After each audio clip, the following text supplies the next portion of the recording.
we don't need the dono bar here. We don't need that. We got it there. We're going to move it there. We don't need it there. We're going to move it there. We don't need it there. We don't have it there. We don't have it there. We move it there. We're going to move it there. Boom. Hello, everybody. Welcome to the show. And you're welcome to it. Richard says, I saw Shindiggery 2009 for the first time. Was that the one at the Hen and Chickens? Was that the thing at the Hen and Chickens with Agent Chris in a box? And if so, where did you find this from? We sold DVDs of it, Catherine. I made a personalised introduction for every single DVD. It was about 40. I made Hen and Chickens. It was good, that show. I don't remember anything about it. It's on my YouTube, is it? Akiko, hello. Welcome to the show, and you are welcome to it. It's weird doing it when it's daylight out, right? I keep getting these prickles all over my body that really hurt. I'm not quite sure what's going on there. Yeah, it's weird doing it with the lights, with it light out. 7 p.m. on a Thursday, and it is like Gary says, you did my personalised intro. What's that? Gary's personalised. You can't hear Catherine. Why can't you hear Catherine? What's going on there? Okie dokie. Let's move to there. Let's try now, Catherine. Can you hear me now, everyone? Hello, hello. Who is the personalised intro to, Richard, on that? And Gapford's personalised intro was I said nothing for 3 minutes. So that was when I was young and full of enthusiasm. And now look at me. Patty's going crazy trying to get, you can't see it, trying to get swavy. That was about, when did I meet you? 2013? Yeah. Earlier than that. That's when you were, so 20, what was when you were young? 2009. Okay. 2009. Oh, baby. So I've had a lousy day. So my car went to the garage a couple of weeks ago because the handbrake doesn't work. The handbrake is loosey-goosey. If it's on a really steep hill, it doesn't stop it. So I took it into the garage, and it's a really, really good garage, and who I trust implicitly. And because they don't charge you unless they need to, do they? No, exactly. And I took it in, and they said, bit of luck, it's not the big job. It's just a small little thing. It'll cost you 75 quid to fix, and we'll do it. And they fixed it, and it came back, and the handbrake worked. The handbrake was nice and tight. And then today, I parked in the Marks and Spencer's car park in Prince's Risborough. Which is pretty flat. Pretty flat. And I put the handbrake on. I thought, oh, shoot, I'm still moving. And I tested it a couple of times, and I thought, oh, Christ. So I was round the corner from the garage, and so I went in and said, I got to book it in again because this hasn't quite done it. So it's going in on Tuesday, and it's going to be £300-400, they reckon. Well, they're going to look at it again and make double sure, but £300 or £400 on top of the £75 I spent the other week. And it's like, oh my God, I thought I dodged a bullet with the car. I thought I dodged a bullet. And it turns out, no. The first shot may have just been a blank. The bullet is still incoming. So that is bad news. That's frustrating. Yeah, cars, boo.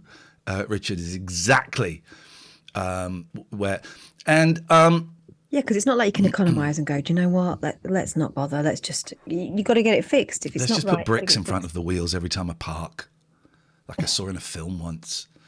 The Gods Must Be Crazy Part 2. The guy's handbrake didn't work. This was back when if you wanted to rent a video, there was only like 7 or 8 films. One of them was That Darn Cat. There were 2 Bruce Lee ones, and then there was a film called The Gods Must Be Crazy 2. So they effectively had chocks in front of the door. Yeah, chocks. Hello, Pat Pats. That was a song from Pat Pats. Is that the Snake song? No, that's a. Oh, don't. That's a Missing George, trying to find George to play with him song, isn't it, my little girl? Come and sit down, baby. I know he's not coming, I'm afraid. So there's been that. I feel like absolute shite at the moment. I keep crying about George. I've got a new rug which she's about to eat, but that's only for 35 quid, so that's fine. Keep crying about George. I just keep bursting into tears about George and missing him terribly. And she keeps going around looking for him and making all these noises, and it breaks my heart. So there's that. That wasn't a usual noise from her. No. So there's that, and I just keep crying about him, and I keep, it's like 4 weeks, 5 weeks, and I just think I'm never gonna get over it, man. I miss that guy so much. You aren't going to get over it. We know this, right? You aren't going to get over it. Yeah. You'll get used to the feeling. That's the best we can expect. Yeah, I miss that guy so much. So there's that. And I'll say it. Catherine's been talking me off the ledge. I'm not going to swear on the stream anymore. This is my plan. Is I'm going to try and swear less. I feel sick about this birthday party. Let's call it. I feel sick about this birthday party. I feel awful about it, right? Because I'd sent out some invites. And then I thought, oh shoot, what if no one comes? So I sent out a load more invites. So now I've invited too many people. And I feel absolutely, I'm sweating. I feel depressed. I was in bed. I really wish, this is the most stupid idea I've ever done, and not stupid in a cool way. This is a terrible, terrible idea to do this. I've invited too many people. I don't know how you do this. If everyone turns up, I'm screwed because there isn't room for everyone. Food and drink. What do I do about food and drink? I don't know any of this, and I'm really thinking, sweet Jesus Christ, I wish I had never done this. This felt like a good idea 3 months ago, and now it feels like absolute torture. It is a good idea, and it will feel like a good idea on the night. But I get it, right? I get it to a certain extent. I do wonder whether there's a bit of ADHD at play here in terms of having had a rush of enthusiasm and now having the opposite swing back the other way. And I would love to hear from anyone else who has ADHD, who's listening to this and thinking, oh, I get this. Because I think it's a brilliant idea. I think that in this, you are forgetting that these are your friends that are coming. Potentially. Not all of them will be able to, unfortunately, because that's the way the world goes. You're not inviting a load of strangers around, and it's not 4 in a bed, right? They're not going to be checking underneath your sofa for pubes or anything like that and taking. No, but it's not that. Off. It's the thing. I've invited like 75 people, which is insane because I can't house 75 people. I did it because I thought a lot of people wouldn't come, and then so I panicked and I've invited a load more people. It's ridiculous, and I hate myself for doing it. I feel so sick, sick about it. That's the step I find difficult to empathise with, hating yourself for having done that. Because there's going to be too many people here. There'll be too many people will turn up. And it will just be absolutely awful. I feel awful about it. Awful. I just went, I was working this morning and then I went to Costa to kind of like, order paper plates and all of that crap. And then it just hit me, this big wave of shit. I've made a terrible, terrible mistake. This is going to be awful. It's going to be awful. There's no room for people to park. There's no room if everybody turns up. It's going to be awful. I don't want to do it. Right. You've warned people about the parking situation. Yeah. Okay. Actually, it's a really long road. Worst came to the worst, you're allowed to be a pain for a day. Yeah. It's all manageable. I don't understand why this has suddenly become, and I hate myself. Because I don't want to do it. Will Taylor's in the room. Hey, Will. Hey, Will Taylor. Jesus Christ. I feel... You're the same person that did the inviting. Yeah, I know. Fucking idiot. An idiot. That shouldn't have done it. You're not an idiot at all. You got worried that people weren't going to come, which I also think is interesting. But I don't know what to say to you to make you feel better. I don't think I can. Nothing will feel better. I want to cancel it. I really, at this point, I'm hovering over the send button of saying this is a terrible idea when it's cancelled. Right. That's where I'm at the moment. Mm-hmm. So, yeah. Do you know what? You've got a couple of months. Let it breathe a bit. People start getting... No one's got back to you yet, have they? A handful of people have. Okay. Let it breathe for a bit. there's all sorts of other stuff going on with you at the moment, and I just worry that it's all heaping onto this one thing. It's like there's always got to be a thing that is cancelable or fixable. No, I don't. I don't see it like that though. I don't think there always has got to be a thing. I just think this is a stupid idea, and you know what? What was I think? This is why I've never had a party because I don't ever want to. You know, this is why. You were thinking it's brilliant that I've got to 50 and now it's time to celebrate it and I want to see I some don't want people to that I haven't seen celebrate for it. ages. I don't want to do it. I don't want to do it. I don't want to do it. It's just a ridiculous idea, and it's going to be. It's just going to be. It's going to be awful. It's going to be a complete fucking car crash, and I don't want. I'm going to cancel it. I think I'm going to cancel it. It's a stupid idea to do it. Really stupid. And I've ballsed it up. I've made it too big. You I've haven't made it ballsed too big. You haven't ballsed it up.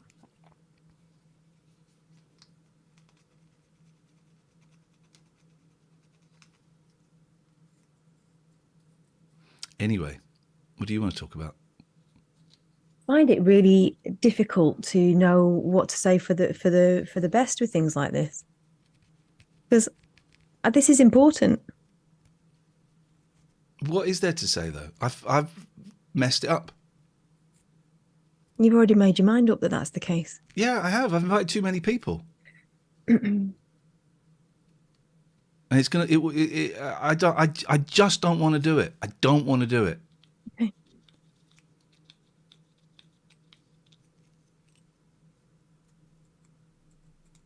Let's talk about something else because this is going to be fun, isn't it? Well, I mean, yeah, because we haven't talked about this beforehand because you don't want to. I don't want to talk about it. So let's talk about something else. What do you want to talk about? All right then. So, oh, hang on a minute. Itlin, can you open that door for me, please? Someone's trapped out there. Well, that door needs to be open, my darling, because that's where the loo is. I have to separate the cats because otherwise they all eat each other's dinners. Willow's fallen asleep out there. What can we talk about? All right. Well, I applied for another job this morning. Yay! Hope springs eternal. I mean, Yeah. it's for an organisation I really like and that I've considered volunteering for. So let's see what happens. But it's really bloody awful. And I'm looking around and seeing that a load of people that have been working in BBC local radio and thinking the jobs were safe and they were in a career and they were building something are all about to land in the same boat that I'm already in. I had a message earlier on from someone saying, oh, yeah, my friend's about to get in touch to ask for some advice. And I'm thinking, I ain't got a clue what to say to you. It's really tricky, isn't it? It's a really tricky time for a lot of people. So, yeah, that. Have you had any or soon-to-be ex-BBC people get in touch? Yeah. Was that one of the people you're talking about? Well, no, the person that got in touch with me was a friend of one of those people. And it's like, well, okay, well, when that person gets in touch, then. But has that happened yet? Has the button been pushed on all those local radio jobs yet? They've been given, I think, enough uncertainty to realise that they've been building someone else's castle for a long time when they thought they were given the impression that they were building their own. We know that feeling. It's horrible, really horrible. And I've, since your recommendation, been reading Nicky Horn's Twitter and some of those stories. My God. Yeah. My God. These were people that were in charge of local radio stations and who... in our experience, those people are never quite as in charge as they believe they are. But I've got zero people skills. They've got some people who are suddenly staring down the end of redundancy, maybe my age, maybe even some of them younger. And they're being treated like absolute shit. And you think, well, hang on a minute, this is going to be, don't you see this is going to be you in 6 months' time if you're lucky? Remember how you're being treated, how you're treating people. It's just awful. It's just awful. Unfortunately, I think BBC Local thought it was untouchable for a long time. And some of those people still seem to be under that impression, the management. But who are you going to manage if there's no one there? Yeah, the slimy people will win. The slimy people there always win. But when it's not there at all, they won't, will they? Yeah, maybe. I don't know. It's interesting watching it. I'm so glad I'm not in it anymore. The kid's dad was around earlier on and I was reading some of those tweets out and he went, thank God you're out of there. And I went, yeah, it's not much easier, but at least I know where I am. I have a friend that works for BBC Local and he's got his own stuff going on, with an ill wife and all kind, and now this. just really shitty way to treat people. Yeah, it is. I mean, it's a shitty industry. It's a big organisation that's always seen itself as being the moral bastion, though. Yeah. It's interesting watching it from the outside, watching it implode. Yeah. Well, here's the thing. The taste of it that we got that broke my heart is now what the realization they're getting. I very quickly, I should say, you know that what was that platypus? Dave, Lonely God. What's the name of that platypus? Well, that I was talking about. That we won't. I can't. Phantom Peak. Phantom Peak. They've there's like you can get 10% off. They've given me a 10% off code, but it's only for 15 places, right? And Dave has already used 5 of those places. Outrageous, Dave. So if you want to book tickets for Phantom Peak and get 10% off, the code is all one word, Big Boy. That's the best. Code is Big Boy. So if you want to go, I highly recommend it. I spoke to the guy last night. I said, any chance of getting a discount code? And yes, it was Dave's idea. Dave said, did you get a discount code? I went, no, I'll go and ask him. And Dave, you bought 5 tickets, right? So that means there's 10 left. And if it runs out, he said he'd give us another code. But if you want to go to Phantom Peak, get in there, book your tickets now and use the code Big Boy, all one word, and you get 10% off, which I think it's a decent price anyway, considering it's basically a 4.5 hour escape room. And then you get a cheeky little Big Boy, B-O-Y, B-I-G-B-O-Y. Dave said it was super simple too. The code just worked, no faff. Another idea for a ripping night out, if you're into that kind of thing, is Clinton Baptiste's live podcast. There's June one the 25th. Yeah, but there are 2 more. There's one in September and one in October too. So just have a look at Clinton's Twitter feed for that. Hachi-machi. Yeah, and if you try that code and it doesn't work, let me know. That means it's been used up, and I'll see if I can get another one. But I highly recommend it. What else was I going to say? You talked about the car. I can't remember what else. There's an overnight escape room apartment in Bishop Stortford. What? Isn't that just called being taken prisoner? Overnight escape room, Bishop's Stortford. He Googles. Bishop Stortford overnight escape room. The UK's first real life overnight escape room. Hang on a second. Let's just have a little bit of this. Go away, you. Go away, pop up. It's going to bring this here. We're just going to share this screen. Because I'm totes up for this. Hold the line, please, caller. Do that. Isn't that the guy who said in 2015 nobody died? Okay, so completed the Governor. Best escape room. The Governor. Welcome. Is it prison based? We have 3. Where's the rob the bank? The Crazy Cat Lady. We've done that one. I've done the Crazy Cat Lady. I can't escape the Crazy Cat Lady. It's me. Escape the night. Is this it? Is this overnight? Yes. You'll spend the night in our luxury self-contained loft apartment. You arrive at cousin Angie's flat the day after the bank robbery. You've not seen Angie since the night before. Together, you have from the moment you arrive until noon the following day. Oh my God. To solve the puzzles, unlock the riddles, and complete our escape room experience. This is a real-life overnight game. There are actual beds. You will sleep in them. Holy... Oh, my God. How many people can stay per night? We provide beds for 6. Do I need iron breading? No. Toiletries? Yes. Food? Yes. Towels? Yes. Will you be watching me on camera? No. You'll have a dedicated phone number to call if you need a clue. Can I bring more? No. Is there a deposit required? Is the price per head or for the night? It's for the night, up to 6 people. You can complete it in around 2 to 3 hours if you're working intensely. How much? Well, hang on. How much is it? Where's the price? Dave, where's the price?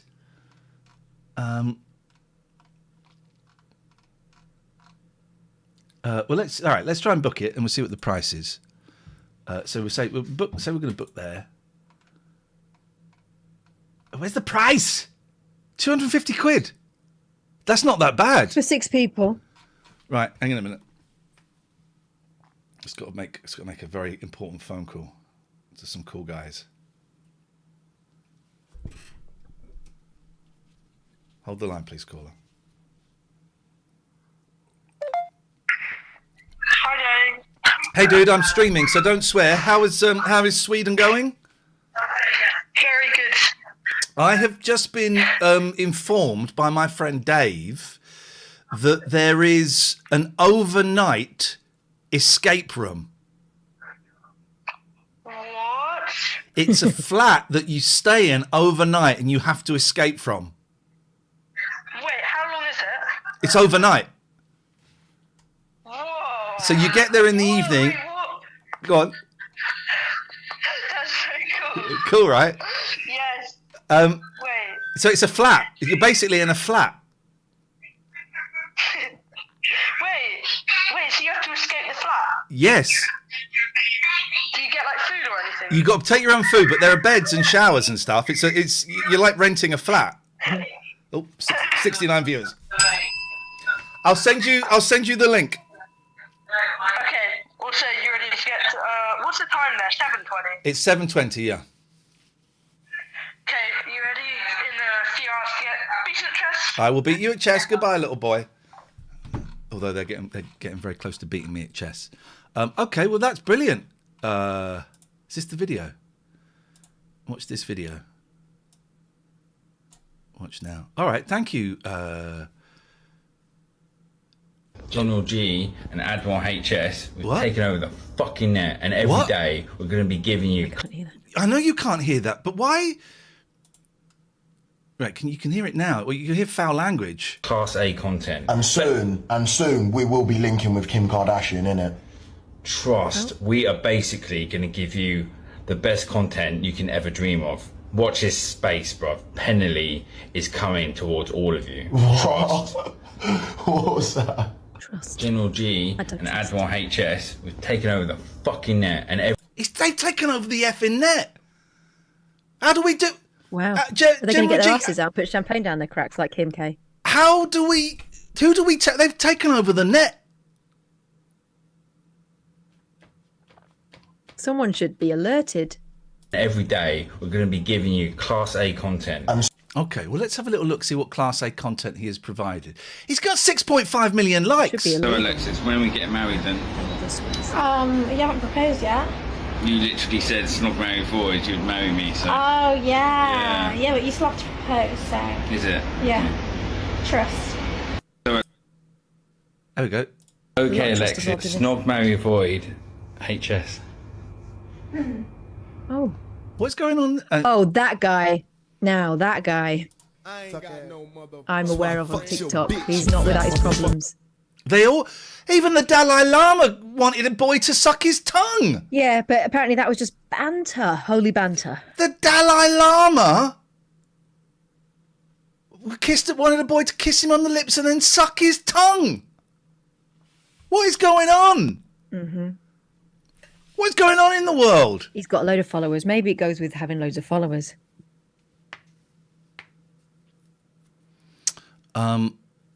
Is this the TikTok thing, Kate? For whenever Catherine sends me a link to a TikTok, it never opens on the one that she intends it to open on. I don't really understand.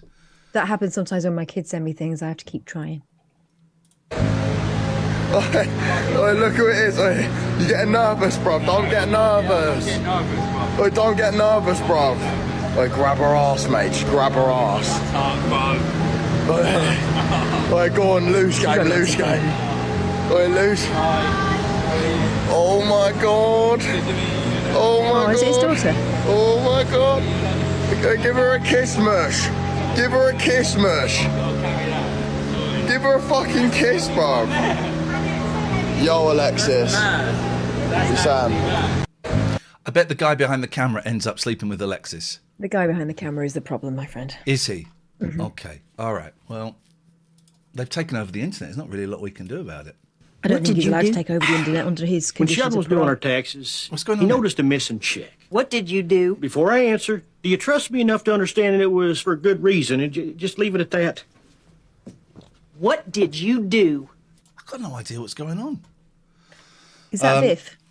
I don't know. I tell you what I did watch was Life After the Navigator, the story about Joey Kramer, whose real first name is... Oh, what is his real first name? Oh, it's going to annoy me now. It ends in the word yes. Joey Kramer, full name. No. Delirious. So, like delirious. His real name is Delirious. It's like delirious, but it's delirious because they wanted to call him Yes. Hippie mum wanted to call him Yes, and her dad went, you can't call him that. So she said, well, we'll call him Delirious, and then they changed it to Delirious. Okay. My parents wanted to call me Katie and they called me Catherine. Looks like I drew the long straw. It is. What is the problem with these streaming services? This one's on Phoebe, where they don't let you see the end of the credits because a lot of these films, there's stuff going on in the credits. And it was the credits and it was like a Q&A thing. And then it just cut to some crappy TV series. And I couldn't get back to the end of the credits. It wouldn't allow me to do it. So I watched that. That was bleak. Drug addiction, armed robbery, rehabilitation, titanium teeth, methadone. It's a bleak story. Very, very nice guy who, got very, very lost. And there's sort of a reunion at the end. The best character in that entire thing. I want to see a documentary about the guy that played the cop. Because it starts off with the director being interviewed in the street and the guy that plays the cop going up to him. Oh, sir, it's good to see you again, sir. Oh, okay. Well, what role did you play? Bear in mind, it's the only person of colour in the entire film. What role did you play? Oh, sir, I was the police officer. And, I want to see the role that's defined his career. Yeah, I want to see a documentary about that guy because he obviously means a lot to him. But yeah, so Life After the Navigator is kind of grim, but is well worth a watch. Very sad. It doesn't. I mean, it kind of has an upbeat ending. It's not. Nothing is resolved. Yeah, Nothing I'm in is the middle resolved. of Pretty Baby, the Brooke Shields documentary, which you can get on Disney at the moment. Okay. That poor. I mean, that's someone who was very looked after, and even she didn't escape. They never do. No, she got the Weinstein treatment. Uh-oh. She doesn't name the person, but it sounds an awful lot like those stories. Right. Uh-oh. Poor girl. But she's and she's still working. And she avoided a lot of the pitfalls that some other people fell into, understandably. And it's amazing she's still telling her story. Yep. So yeah, that's a good story. And I also found a real little gem actually this afternoon. Women Who Rock on Sky Arts. Talk to me about that, please. Well, in the first 18 minutes of episode 1, they'd had Sister Rosetta Tharpe. They'd had Mavis Staples from Staples family, and they'd had and Aretha, and they covered it all. It kind of all starts with the sort of rhythm and blues stroke gospel stuff, and shows how it fed into people, the classic rockers like your Janis Joplins and that kind of thing. That's only episode 1, so it's great. It's really great. And that whole thing of, I remember we've had phone-ins before about name me, great female guitarists. They're there. Mm-hmm. It's just that they never got the backing that the blokes did. No. Crazy. Absolutely crazy, because some of them rocked very hard. So yeah, that's an absolute belting documentary. I have finished Maths Oz, as I call it, Married at First Sight Australia. Finished it. And I finished it by fast-forwarding through all the boring people. Tani.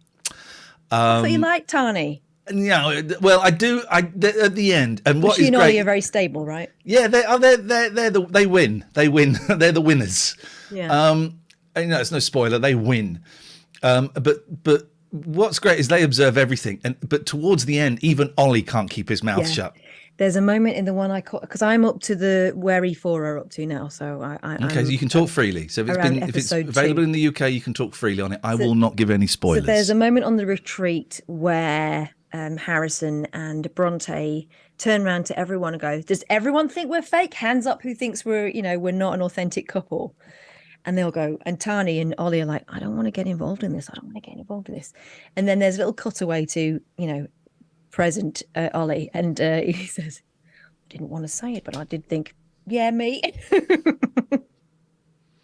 Even he speaks up towards the end. But it's a strange arc. I don't know if Alistair's here. I know Alistair has seen it. It's a very strange arc. I'm not going to give any spoilers. Some of the stories don't have the conclusion that you might think they deserve. Right. I think they definitely do lose interest in some couples. Yeah, it's and so I watched what I thought was the last one. It was the last dinner, but then they have a reunion. And does it all flip around again? The what they focus on in the very last one. All right, okay, you'd expect them to focus on Bronte and Harrison in the last one. They don't. They focus on a couple of other ones. You're like, oh, that's weird that they've gone there. That's what they see as the conclusion of the series. The Bronte and Harrison thing, it does, it goes on. It dominates, right? It goes on. Will says, whatever happened with the couple where one pretended they'd been having relations and the other one was saying they didn't?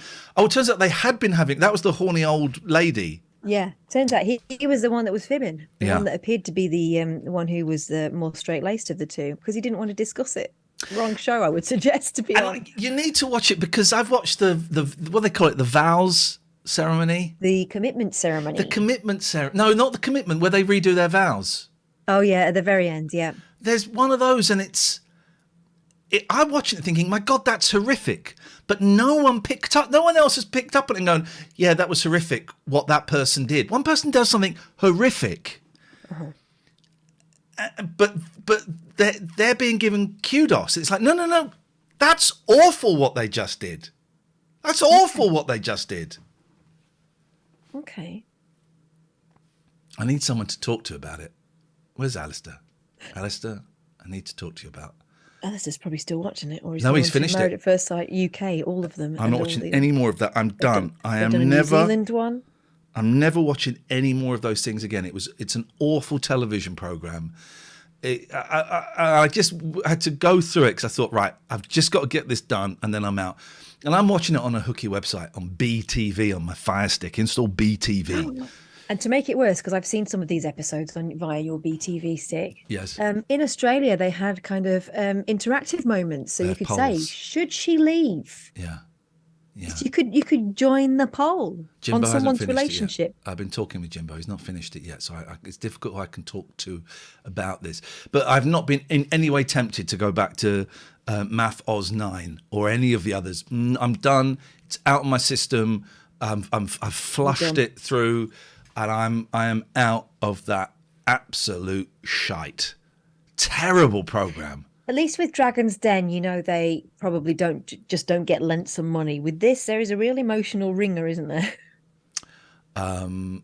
Yeah. It's just, but also I think who applies for that? Only people who are either fame hungry or broken or both. It's a game show. That's what as I'm watching, I have to remind myself this is a game show. They try and hypnotize us by using the word experiment. It's not an experiment. It is. You're right, Pats. You're right, darling heart. Come and have a cuddle. They try and trick you by saying it's an experiment. It's not an experiment. Well, do you remember Big Brother was a social experiment? Oh, I think the first series of that was. Yeah. The first series Before of that people was. got wise to the game. Yeah. So, Patty, literally just bought that rug today, my darling. She gave it a good old scratch up. I would like it to stay in one piece for at least a week. How's about them apples? Debbie, don't ixnay on the Addington peg in grey. Yeah. So it's a terrible program. I'm glad it's done. Would like to talk to some people about it, but I'm not that bothered. I've totally moved on. from that shite. Richard says, we got our first rug this week. The cats love it. Yeah, ours have just discovered my fairly expensive rug that I bought during lockdown. In that moment where I sort of sat in the living room and thought, how can I make this cozier by filling it with more shit? So I've got a really nice rug that I've enjoyed for a couple of years now, and now the ragdolls have discovered that it's quite satisfying to rip up. So my boys are in Sweden seeing their cousins, and I sent you a picture of one of them holding. That's the neighbour's ragdoll. And it looked very much like this guy. They're huge. What's interesting is this relative lives in a flat. Right? Wow. And they showed me, they've got... You're outrageous. I can't... It's a flat, or maybe it's maisonette. I'm not sure, with another apartment above it. I'm not totally sure. But they've shown me this weird contraption that's out on the balcony, and it goes up. And it's like stairs that go up to the upstairs house, but for the cats. So the cats kind of climb up these. It's not quite stairs. They sort of go like that up to the next. What stops them jumping out off the balcony and out into the wild? I don't know. Did they say? I'm not going to show you a picture because it's not for me to do. But I'll ask them. I'll send it to you, Catherine. Can you send me a picture of the cat stairs? It's ingenious. I've got 2 of these cats, and he's the biggest, the one I just showed you. But I cannot imagine not allowing it. I mean, they go in the garden. I can't imagine keeping them enclosed the whole time. People do. Probably just have one at that point, wouldn't you? Yosh bosh. People do. Let's see if they send me that picture, and I'll send it to you because I can't quite explain it.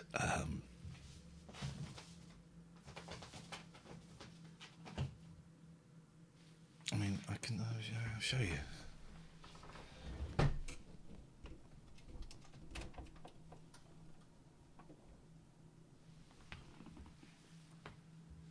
Just wait. Let me make it big. Is this makeup?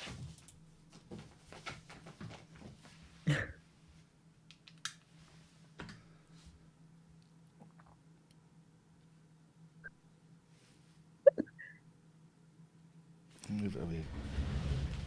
Hey, Pats, I'm just going to move this here, like, darling. There we go.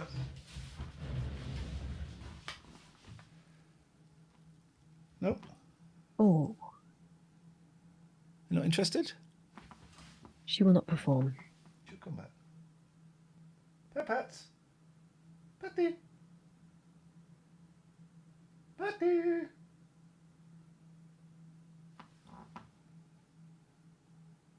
It's only 35 quid. It's very thin. Very thin. You say that, but there is a padding there. It's not just like straight onto paper. You know, I've seen some rugs where the backing is basically paper. Here we go. Because her and George would have like play fights all the time, and so she doesn't have that.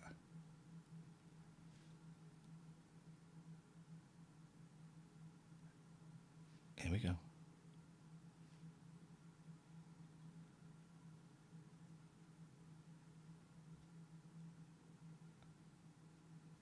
She's looking at Swavey.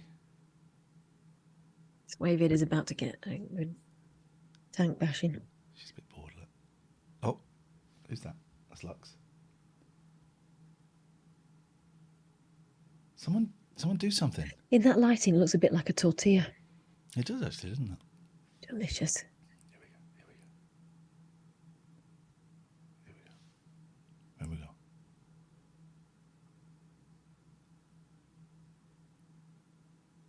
It'll happen. We're staring until it happens. It's like David Attenborough. Hey, why are you not doing it? Why are you not doing it? She can't believe it. There's something fishy about this whole scenario. Go and do it.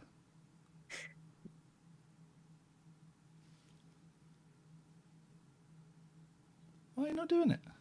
All right. Well, that's weird. That's weird. We'll keep an eye. Hello, pats. We'll keep an eye. We'll keep an eye on her and see what happens. Because it might happen. I've been sent a picture. Is this it? No, that's... Where? Oh, that's just... Where are Here the we stairs? go. Look's checking the snake out now.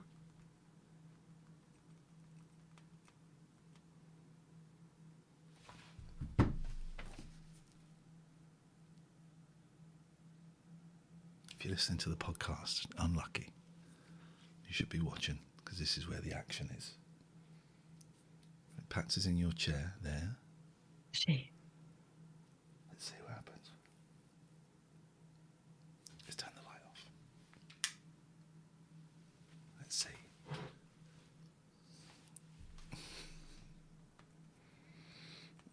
We need David Attenborough.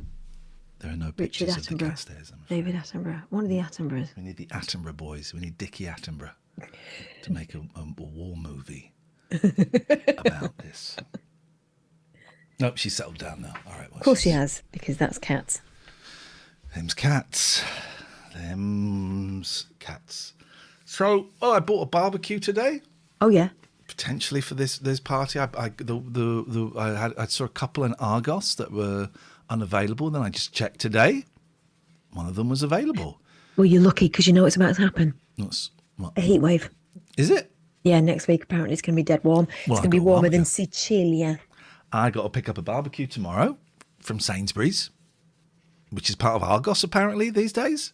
Yes. I know you can buy Habitat from Sainsbury's now. Can you? Yeah. I'm surprised Habitat's still going. It's not really. So, I should pick that up and I'll spend 3 hours tomorrow trying to build that bloody thing. Bloody thing. It's been an expensive day, the car. I mean, that's not until Tuesday, but I'm dreading that. And they're really, really nice garage. Really nice garage. In fact, I was in there today, and the guy that runs it he's a young guy. And, I couldn't tell you his name, but he's very, very nice, very helpful. And we say hello and we always have a chat. And there was a different woman behind the counter today. And he came in and said, "Oh, Iain, it's nice to see you again." And I said, "Well, I'd rather not. It's going to be expensive." He said, "Yeah, you, let's call her Helen. You made Helen, who checked you in last time, you made her gush." Oh, my God. I said, I don't think I did. And then we all started laughing because, of course, gushing has a sexual connotation of I said, I don't think I did.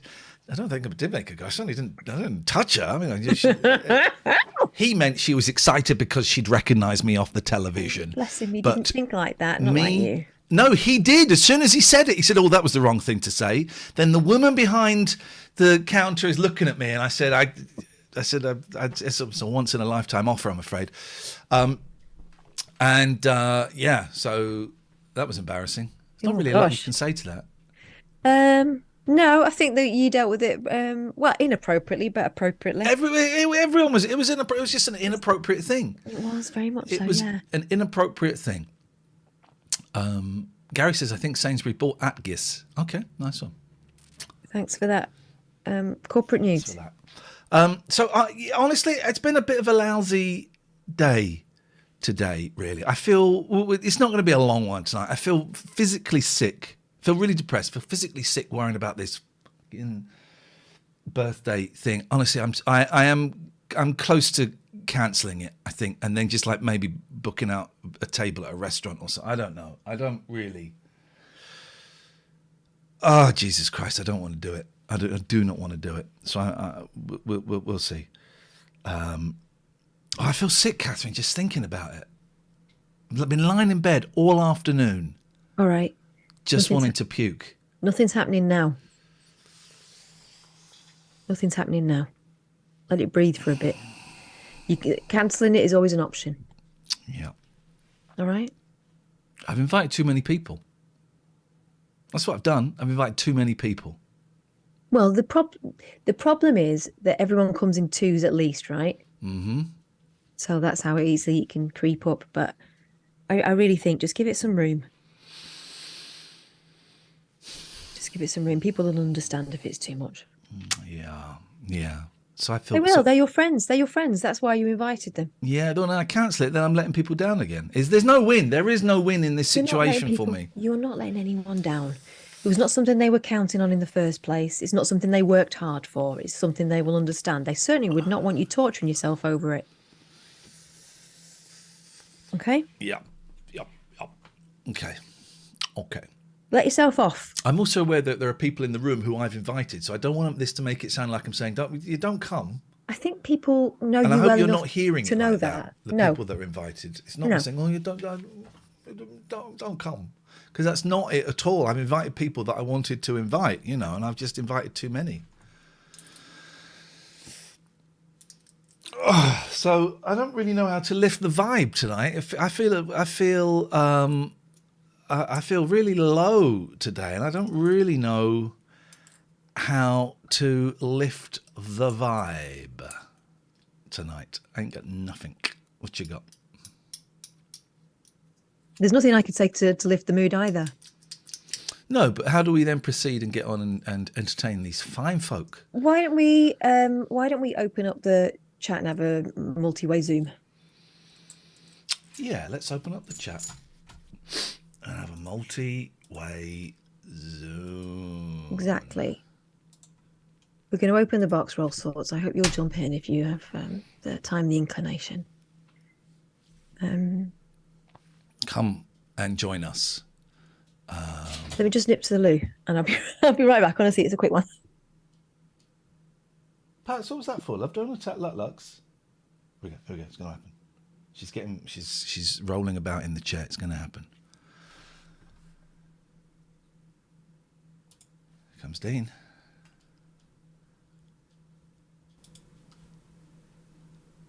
How do, Dean? Well, you're muted. Hello, how are you? I'm not great today.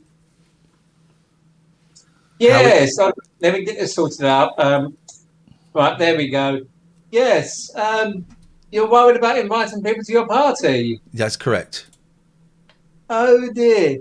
Well, how many can your place take, do you think? I've got no idea. I've never had people here.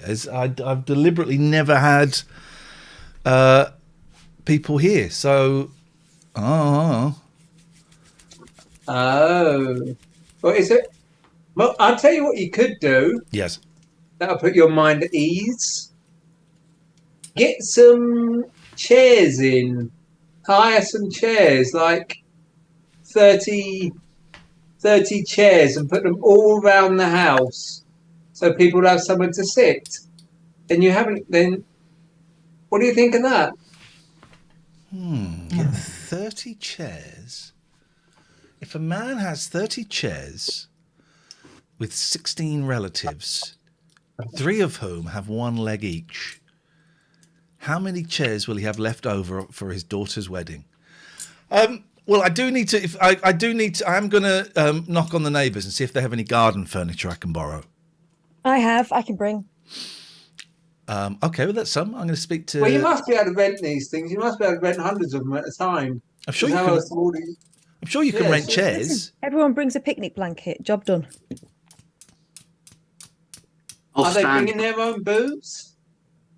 Yeah, they better bring their own fucking. But I mean, I'm going to get some. It's not. It's just a terrible idea. It's just a terrible idea, and I'm going to cry.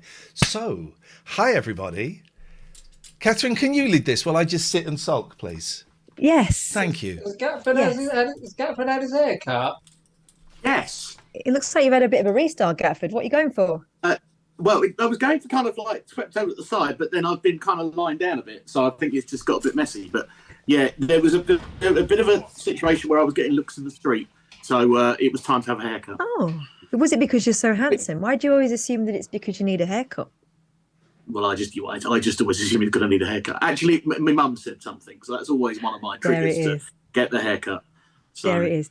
That reminds me of when my dad grew a beard, right? And it was one of the great, for men, especially men of his age, it takes a great deal to change your image so radically, right? Even though it's not a massive deal now. Have grown a beard back when, in sort of early 90s, when my dad was probably my age now. God, that's depressing, isn't it? It took a lot, and everyone had an opinion about it, of course. So Dad grew this beard, and it was like one of those sort of round the mouth beards that my mum referred to as the dog that's had its face in the bowl. She was not a fan at all. And because he's, kind of Celtic as well, he had very dark hair at the time, and light skin, but his beard came up kind of ginger. So it was not kind of Yep. a cohesive look. But, I think, people are allowed to have a little go and have a play in the dressing up box, right? I am a lot more accepting of these things than my mum is. She was just like, what the hell are you doing there? And she was like, what are you doing, Pete? It looks bloody awful. You look like Jeremy Beadle, apparently was another one of the ones that really hit home with him. He ignored it, he ignored it, ignored it. Then the first time he saw his mum, Grandma went, oh, Peter, what have you done there? Straight upstairs, shaved it off. Straight upstairs. Wow. And do you know what? We thought it was funny at the time, but in retrospect, I think it's a bit sad. All he wanted to do is have an experiment with his face, for God's sake. And at least, if you get a haircut, you can go, well, there's nothing I can do about it. You've got to get used to it. But with a beard, you go, well, actually, You've got to persist. You've got to have an end goal and some conviction, haven't you? But yeah, it feels like, you could be easily bullied into shaving your beard off. We can't go and stick Gatford's hair back on. No. I have tried that. It does not work. Yeah. But a friend of mine, a good friend of mine who's very wise, always said to me, what's the difference between a good haircut and a bad haircut? About 2 weeks. Once it grows out a bit, it's all fine. Yeah, don't bank on it. I learned that the hard way. I don't know. My hair is always at its best the day I'm about to get it cut. Someone will say, your hair looks lovely. And you go, oh, well, enjoy. It's going. Do you not get the same thing, Amber? Yeah. I mean, I'm not great with getting my hair cut anyway. But yeah, literally, it'll be on the day. Yeah. It'll be on the day and it will straighten just right.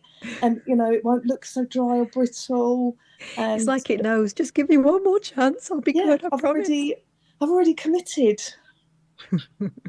Are we doing blanket forts? Because I can go and get a blanket. Dean, do you need some privacy, Dean? Oh, hold on. No, I'm just got a blanket there.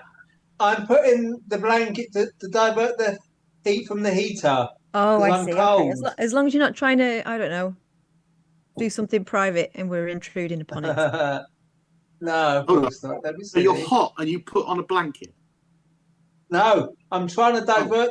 I'm trying to make the heat come to me. I'm trying to get hotter. It's cold in here.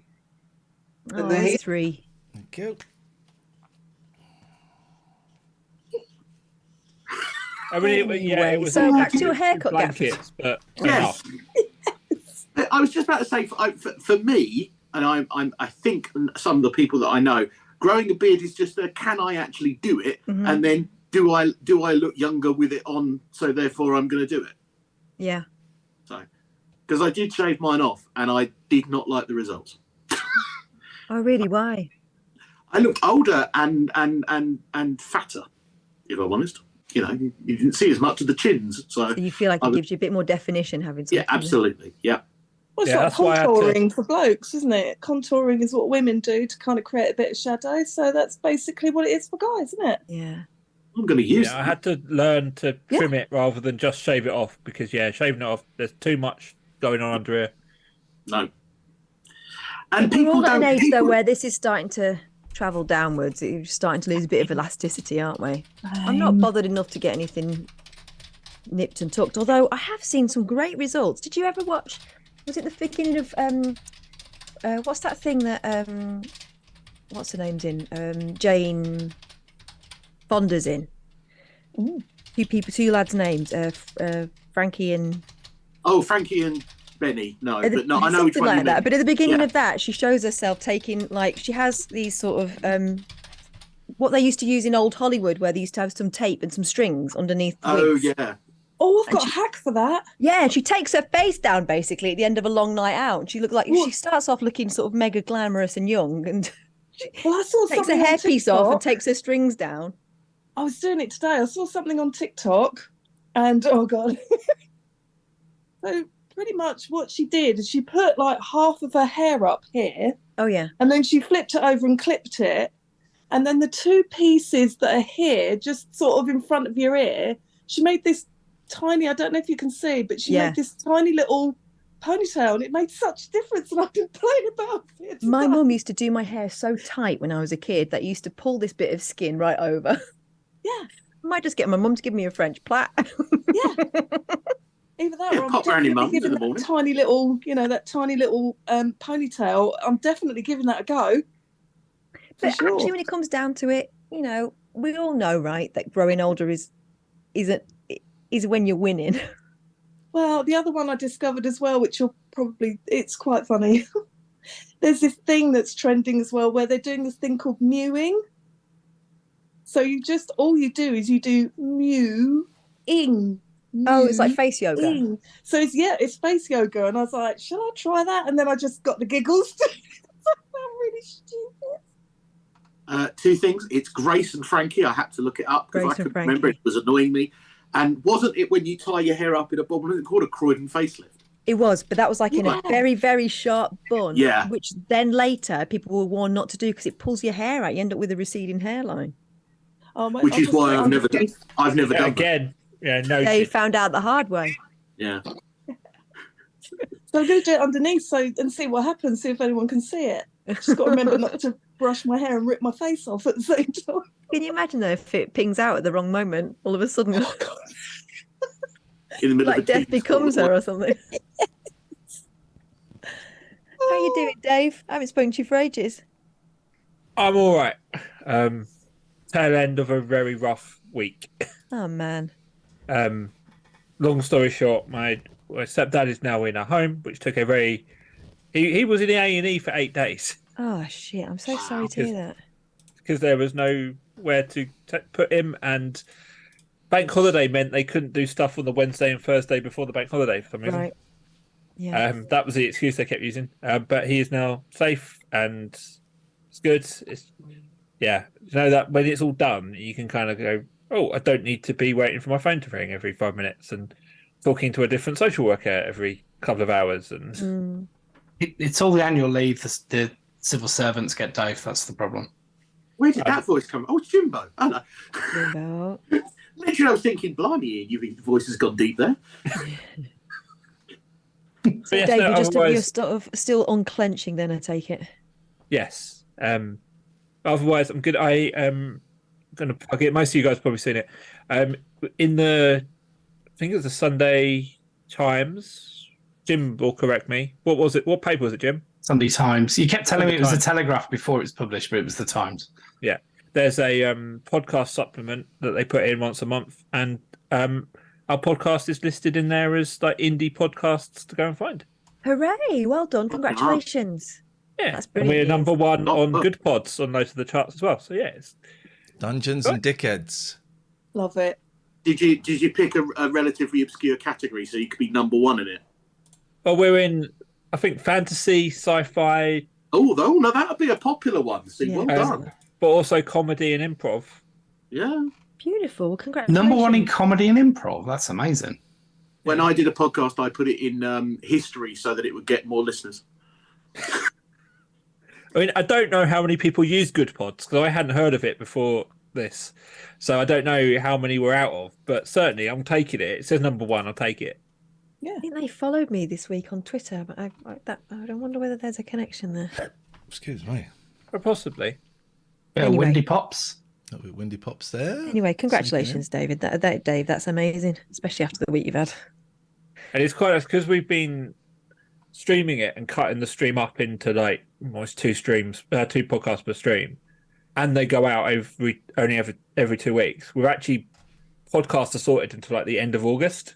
Beautiful. So if we need to take time out, we can, and that kind of stuff. So yeah, it's just a nice doesn't feel very pressured, which is because also when you start these things, it's how many we're actually going to get done. Yeah. Before someone has to drop out or whatever, and we stop doing it. But knowing we've got content up until August, it's just fine. Yeah, that gives you a bit of breathing room, doesn't it? Yeah, I've already got a 40. Let's check how many pages it is. 42-page document, which is like my Bible. So God knows how long it'll be by August. You subscribe, Dave. Thank you, Jack Gatford. What took you till now? I genuinely didn't realise it was a podcast. I genuinely just thought it was a group of people getting together and calling themselves that. Sorry. All right. What I would say, Dave, is Marvel calls started off with about that kind of lag. And they were week to week by the end, so... Yeah, that's very true. You may pick up momentum. Gosh, podcasts recording a load to keep in the bank before they release them. Who'd have thought of such a What a thing? ridiculous idea. What a silly idea that must be. Anyway, hi, Kate. Hello. Long time no see. Oh no, I need that. Camera's on the wrong side. What's going on in your world? I got car trouble too. Oh, man. Yeah. Is it still the tail of the warranty? Yeah. So I bought my car 2 years ago, and I bought extended warranty, so I should have warranty till this May. And I went to do a claim 2 weeks ago, and I went, "You haven't got a warranty." So they hadn't registered it correctly when I bought it, and it took 2 weeks to get that sorted. And then I went to book it in, and they said, "Oh yes, we can do it on the 15th of May." Wowzers, gosh. So because it's got to go to the local BMW garage or something, because that's the only place in the group. Because I bought my car from Braintree because I'm an idiot, and I don't live anywhere near Braintree. So our plans for this weekend have changed. We were meant to be going out, we're not. So I said to Pete, "Shall I just buy the stuff and you can do it on the weekend?" And he was like, "Yeah." Luckily, having someone who was very mechanically minded for another half is quite good. Where'd you get one of those? That's what everyone wants, isn't it? I'm very lucky. He's good with it. He works in IT. He's very good with computers. He can build cars. He can service bicycles. He does DIY. I mean, is he available for rent? I mean, I should probably charge him out. He does want to get out of the IT world. But yeah, he's also a high-speed roller skater, isn't he? Yes, he's also a high-speed literally no roller end to the skater. man's talents. I know. Then you could find a roller hockey team. You'd be really happy. So how many wheels does the skates he has? How many wheels do they have? 4 in a line. He does it on inlines. Okay, so he's got bike. That's 2. Car is 4. He's got 8 with his skates. So he needs unicycle. Yeah, I suppose, but he does have 3 bicycles. No, I'm just talking on the vehicle. So he needs to cover unicycle, bicycle, and something with 5. And a tank track. Yeah. Just to get the full house. Oh, hold on. The car will have a spare wheel in it. There you are. There's 5. Not necessarily, Gatford. That's very old-fashioned No. notion. His Volvo does have a spare. His Volvo does have a spare. The problem is, Gatford, if that's 5, then we're missing 4. Put a spare wheel on the tricycle. Spare wheel. No. He can have the 4 off his other car. Okay, yeah, that's fine. Take the spare wheel out of that one. The boy has 2 cars as well. Are we counting wheels now? Is that what's happening? Well, I'm sorry to hear you're having car trouble, but glad to hear that you've got someone that can fix it. My God, what an absolute find. Hopefully. He said he couldn't get the wheel off the hub the other day or something. So, it'll be one of those fun things where my car might just end up jacked up on the drive with 3 wheels. Or one. And the gamble is, if he messes it up, how cross can you be about it? So I've been in that position with my dad when someone does you a favour. No, it should be fine. It's just because he's got to fit a new brake caliper. So it's not simple, but bleeding the brakes afterwards is always fun. Which was the problem I had with my car when I bought it. If it goes wrong, I've had this with my dad. My dad will say, "Well, I'll fix it," and then it's broken whilst he's doing it, and then it's another whole week. Whereas if you went to a garage, yeah, but I'm not going to go to the garage for 4 weeks. See, I'm a terrible person for doing favours because I've always got a very clear idea of what I want done. Like people who decorated the house before out of the goodness of their hearts, and I've thought, that's not right. That's not right. How long before they go can I fix it? Was that when you were on changing rooms? Yeah, they slammed the door and all my teapots went. It was terrible. I always think of that when I think of changing rooms. There was a great thing on Twitter yesterday.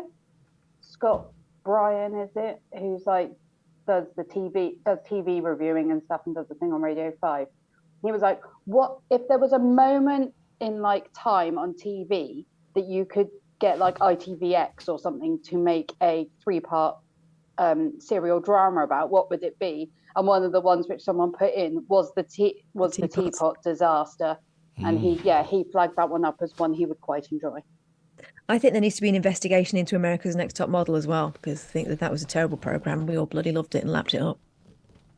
Extreme Makeover. Oh my God, Snog, Marry, Avoid. Oh gosh. I'd like to see a 3-part documentary on that time in Celebrity Big Brother where I can't remember who it was, but had heard that their ex-husband on the outside world had died.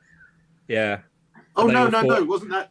Yeah, and she thought she meant David Bowie, and it was David. And everyone Guetta. thought Guest, and he was still in Yes. bed. Yes. So Was it turned around Andy? like they thought it was his corpse. Oh my god. And then they're all attacking her, going, "You said he was dead. He is. No, he's alive." And yeah, it was fantastic. Who would have known there'd be more than one person in the world called David? Terrible. I guess maybe they've been in that house for so long they'd forgotten. Yeah. Yeah. Though, was it David Bowie? No. I don't know now. I'm second No, I guessing. don't think it was. No. Who was she married to? Yeah, it was. It was Angie. It was Angie was it? Bowie. Oh, it was. Bowie, yeah. It was when David Bowie died. Is Ian doing some admin or something? I've missed. I'm not very present today, Okay. Jimbo. I don't feel very good today. Oh, I'm Perhaps sorry he's to hear going that, for the mate. rug as well, and no one had any enthusiasm for it. I give that rug 6 days, not 7. Yeah. Is this post maths come down? Is it? Oh, that awful program. It's just so horrendous. But the ending is really weird. There's a couple of things that happen in it that are awful. There's one thing in particular. When no spoilers, but they have to go and do vows again, and they say, "Yeah, I'd like to be with you. Yeah, I'd like to be with you. No, I don't want to be with you." And there's something that happens at one of those ceremonies that is so outrageous, and no one picks up on it, and no one calls the person out for doing it, and it's awful. It's awful, and for whatever reason, the other person kind of gets blamed for it. It's incredible. I'm watching it, but no one picks it out. You'll see it, and you'll know it's not particularly subtle. You'll see it and go, "Oh yeah." So I finished that last night, and it ends in a really weird way. The last episode, they really kind of hone in on a couple of weird things that I wouldn't have expected them to. It's very strange. It was an unsatisfying ending. Do you think they're trying to distract from the fact that they let Harrison run rampant? There is a full stop in that story. Okay. Well, I think I'm about to come up to it because, again, at the end, they do a spoiler for the next episode. Oh, never watch the spoilers. Never watch that. We do. Oh, That's what makes us watch the next But episode. it gave the whole thing away. So there's Bronte going, "No, we're definitely together. I can't believe people are doubting me and Harrison." And then at the end, it's the one that's on tonight. It's devastating news for Bronte. And it's like, well, hang on, keep that as a secret. What app's that? 23, I think. See, we've just watched 28. Which one's 28? Where are they at 28? Is that when they go That's home? the last commitment ceremony. Okay, all right. I think the award should go to the person. Let's say it's the person who extends those silences. Those silences will be like 2 seconds, but they make it by just putting in different shots. They take them out to a good 10, 15 seconds of. So what are you going to do? 15 seconds for them to go, "Yeah, I'm going to stay. I'm going to stay." 15 I just watched seconds, their or maybe legs. longer if they can pan around the rest of the couples and get some other women. I just watched the legs and look how much they've got in their glasses. And that's how you can tell it's all edited like that. Here's what I don't get. Right, Leighton. Leighton does that all the time. All the time. Oh, just grow up, Leighton. In real life, you wouldn't do that, right? Stop making an someone's- O. I would.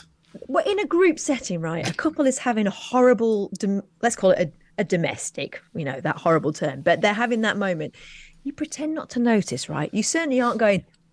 I can't. That Jesse at one point was eating his own face. It was like he was so uncomfortable. I can't turn my face off. It just does it.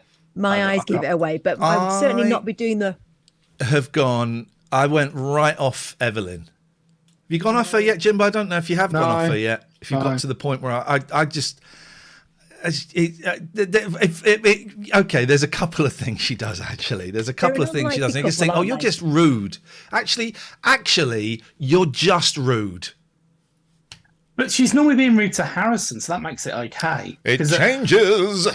So I've been saying to Jen over the past sort of 4 or 5 episodes, I got to the point with Harrison where, look, I am not a violent person, but I could quite happily stab him.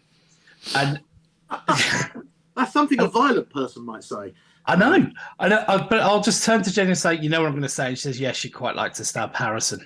I'm really surprised they allowed him to stay on the experiment, on the game show, because he's abusive. Yeah, totally.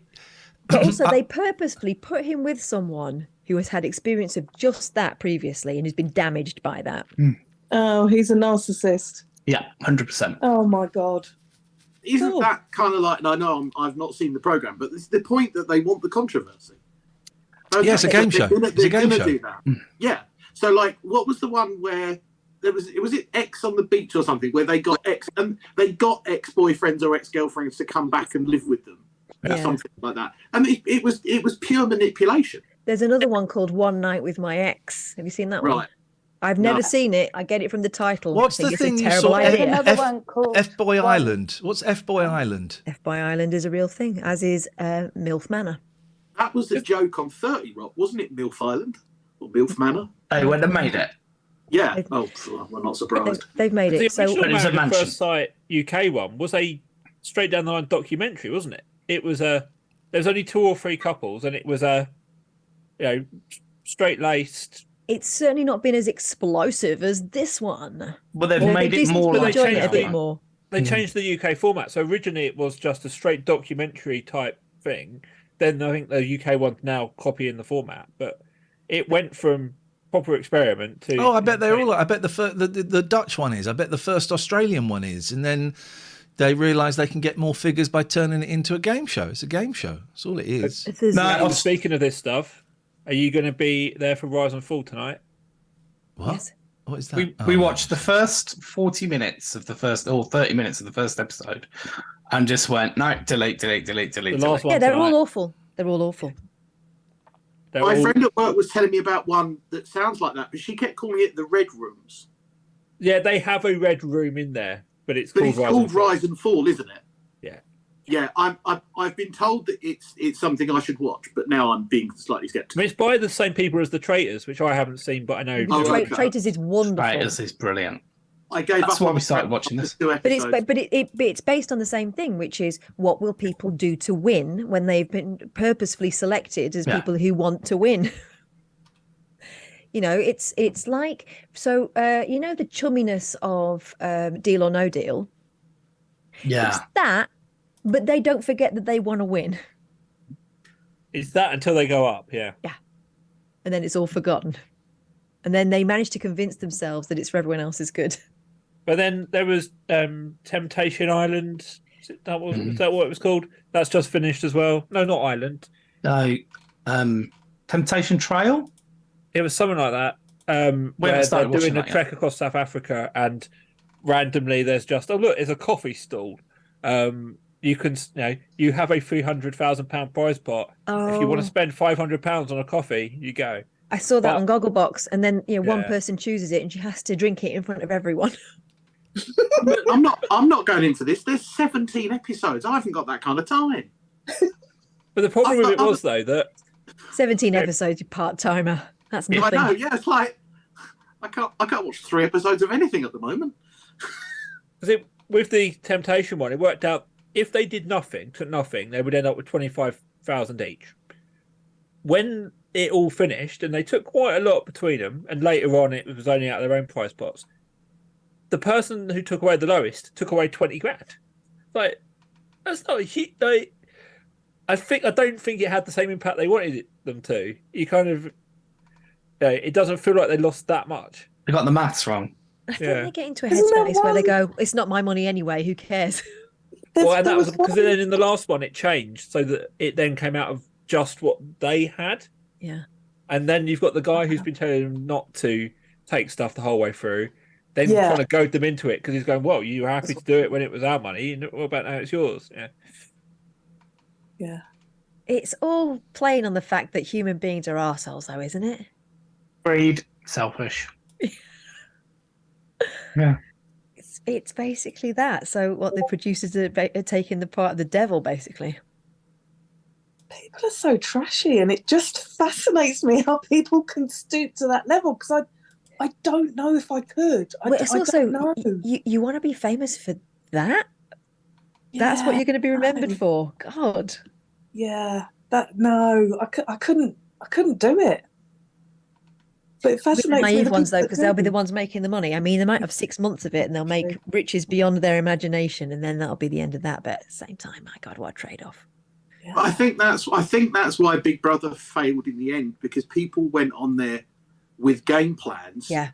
And then the producers had to become more ability to, be putting people back in that were voted out. They had to do more and more. Manipulate more to make it, yeah. Yeah. So that eventually they could no longer one up themselves. So therefore the program died a death. Yeah, they weren't allowed to use water cannon. Although it's coming back, so interesting to see what they're going to do this time. Water cannon. Yeah, with the water cannon this time. It'll get decent viewers for a year, but then I don't see it lasting. It's a format that's already been done.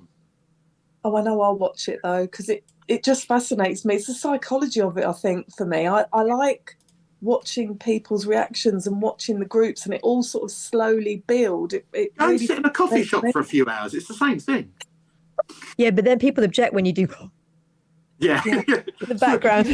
Could you speak up a bit? I didn't quite get that bit. I didn't quite emote enough into my camera, so it didn't happen. Yeah. I actually preferred it when they didn't have that much to do and you could watch them slowly going mad. In the first one, were they allowed to take books? They were allowed to take a book in, weren't they? They've got magazines and stuff, yeah. They were allowed one item, weren't they, or something? And most of them took books. Because it was wasn't it somebody's Cosmo that Nasty Nick was writing? Oh on? yeah, he cut up and that was those little notes he handed round with people. Mistake taking a magazine in, because even then they were just adverts, weren't they? Just full of adverts. You get Well, they used to cut it. Get you through the first week, and that's it, isn't it? Exactly. Yeah. In the first season, they used to. In fact, they still do that. They would cut away if anyone started singing a popular song because they didn't want to get copyrights. Yeah, that was my thing in the jungle. Is if we said anything that with the I didn't want to go out, I'd either shout the C word or start singing "Hey Jude." That's going to take on Macca. Yeah, that buggers everything up. We came to that arrangement quite early on. Do you remember watching the live stream? And it would be rubbish. It would be Well, rubbish. I'd have it on all the bloody time, time. and you'd hear the flipping. There was huge chickens. furore when they took the live stream down. Yeah, It'd be chickens or airplane noise when anything juicy went on. Well, yeah, but the other thing was as well, because Faith was a baby then, so I'd be up doing a nighttime feed, and it would be on, and they'd still be up. Oh They'd yeah. give them some alcohol or something, so you could like see what was going on. So that was great for me. It was a lifesaver. If I ever went in there, I would just play it like a 9-to-5 job. So I'd be like during the day, and then at night I'm like, "Well, I'll just go to bed. See you later." But then you wouldn't get in the show because that's the bits they want. That's fine. I'd probably last quite long. They would never dislike me. I kind of like the idea of don't forget you were there, Gatford. Yeah, a whole series where they never focus on Gatford, but he's just in the back of every shot, asleep. Yeah, looking across, getting a cup of tea. And then I come like third, and they're like, "Really, him? What?" It's like, Grey man go in there. Was he there? we had a friend like that. Whenever we used to go away on holiday, we'd be in this kind of. So we used to go on these Christian sort of like camping holidays with like hundreds of different churches, and we'd have like these huge, great big scout camp tents. Did you say the C? Did you just say the C word then? I didn't think I heard that from you tonight, Gatford. He did, didn't he? I just fumbled over a word. And we'd be in these kind of like big 8-berth tents, and about sort of like 11 o'clock at night, our friend Andy would get up and go, "Right, good night, everyone," and we go, "When did he get here?" He'd be like, he was so quiet, we didn't even notice he crept in. Invisible Andy. Yeah.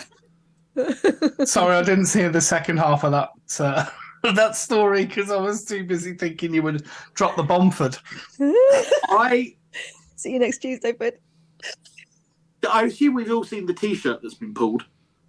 Yes. Where was that? Is that saying? Is it Asda? Was it? Asda. Well, it Asda. was Walmart, but I don't know what. Oh, was it in we keep Asda Asda over these here? days. What was it? Recycle, reuse, renew. No. It was. Yeah, but you just had the RE, but then it was recycle, reuse, new. Retrade. No, retrade. Yeah. Terrible business, isn't it? Can't believe that somebody didn't see that. Someone did see that. And that's what I'm saying is I'd like to think somebody saw that and thought, we'll make some money off that. If that had gone into like Asda, I would have been laughing my head off, going, Wonderful. Someone's going to spot it. They're going to buy it. Word's going to spread. Everyone's going to take it. Perfect. Is Scott Balcony going to relaunch it then? No, the best way to annoy Scott Balcony is put on Twitter that he's opening a branch in Catford. He gets phone calls. I put it on Twitter as a joke with Iain's sister once, just to sort of like have a joke with her. And he said, genuinely, can you stop? Because I was getting phone calls from people saying, are you opening a branch in Catford? Are you opening a branch in Gatford? Catford. Oh. You could ring up and say to Scott, it's Catford. Are you opening a shop in Catford? I did mean he did put like a WhatsApp number recently down, didn't he? Did he? For orders. I wonder what happens if you Big ring it. mistake. Yeah. Probably a business. You can do business WhatsApp.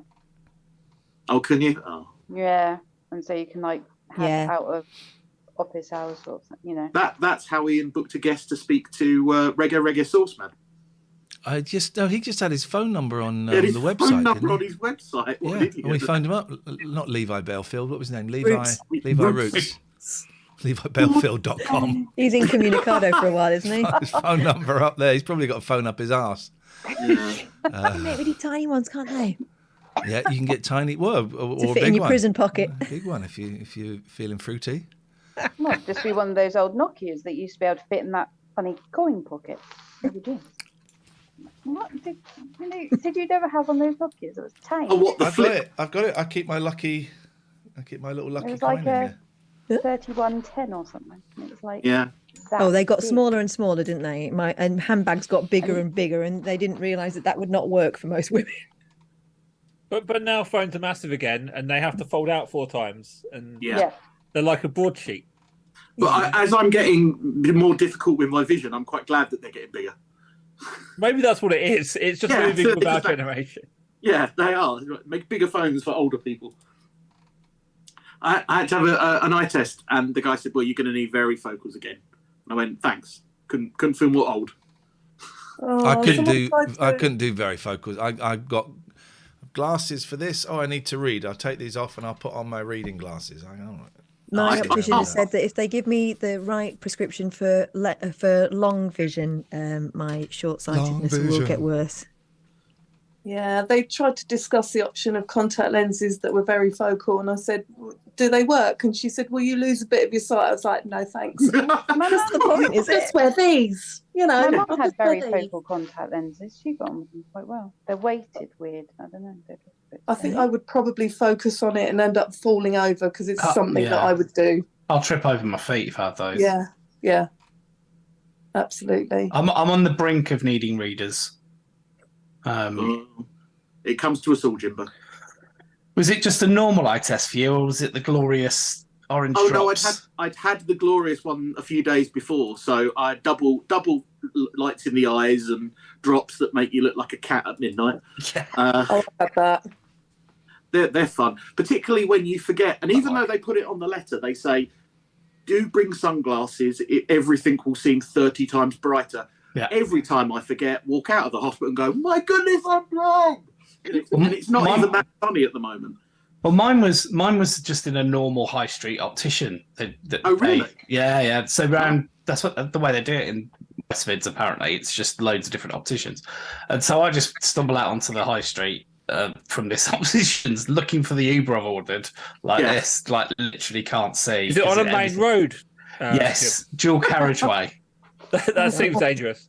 Yeah. Have you ever got into a car that you thought was an Uber or a taxi that wasn't?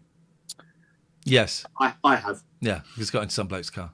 I've had somebody get in mine because I've got an Auris hybrid estate, which you know, it's either that or a Prius around here for a taxi, and mine's white, and that's the cheapest one, obviously. So that's what all the taxi drivers have.